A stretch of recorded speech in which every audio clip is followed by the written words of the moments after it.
হঠাৎই আবার আলোচনায় ইউক্রেনের পোক্রোভস্ক, যে শহরকে কিছুদিন আগেই রাশিয়া পুরোপুরি দখল করেছে এমন দাবি জানিয়েছিল রুশ বাহিনী। কিন্তু রাশিয়ার জানানো এই তথ্য কি সঠিক ছিল? যদি তাই হয়, তবে আন্তর্জাতিক সংবাদ মাধ্যম আল জাজিরার প্রতিবেদনের তথ্য কেন ভিন্ন কথা বলছে?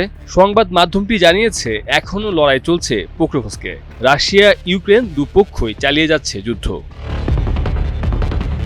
আল জাজিরার প্রতিবেদনে বলা হয়, রাশিয়া দাবি করছে তারা পুরো পোক্রোভস্ক শহর নিয়ন্ত্রণে নিয়েছে, কিন্তু ইউক্রেন বলছে শহরের উত্তর অংশ এখনও তাদের হাতে এবং লড়াই চলছে।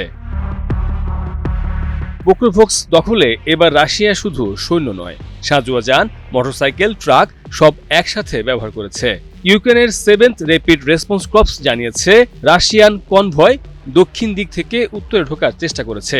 সাঁজোয়া যান, গাড়ি, মোটরবাইক সব মিলিয়ে বেশ বড় পরিসরে। এবার রাশিয়া নামিয়েছে 1,56,000 সেনা আর 30টি সাঁজোয়া কনভয়।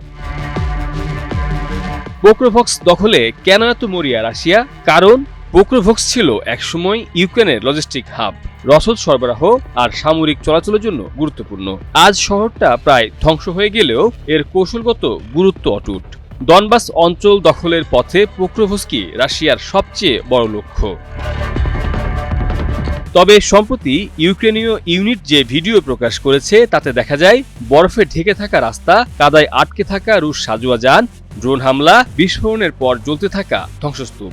ইউক্রেন বলছে রাশিয়া খারাপ আবহাওয়া কাজে লাগাতে চেয়েছিল, কিন্তু ইউক্রেনীয় ইউনিট তাদের পেছনে ঠেলে দিয়েছে। বাছাইকৃত কাঁচামাল ও স্বয়ংক্রিয় ইউরোপিয়ান মেশিনে তৈরি হয় all time honeycomb, all time healthy life. বিশ্লেষকদের মতে যদি পোক্রোভস্কের পতন হয়, তাহলে তা হবে যুদ্ধে রাশিয়ার প্রায় 4 বছর সময়ের মধ্যে সবচেয়ে বড় অর্জন।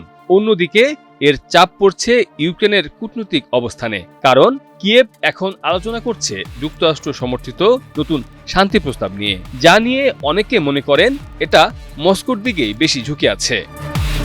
মির্জা রকিবুল হাসান, নিউজ 24।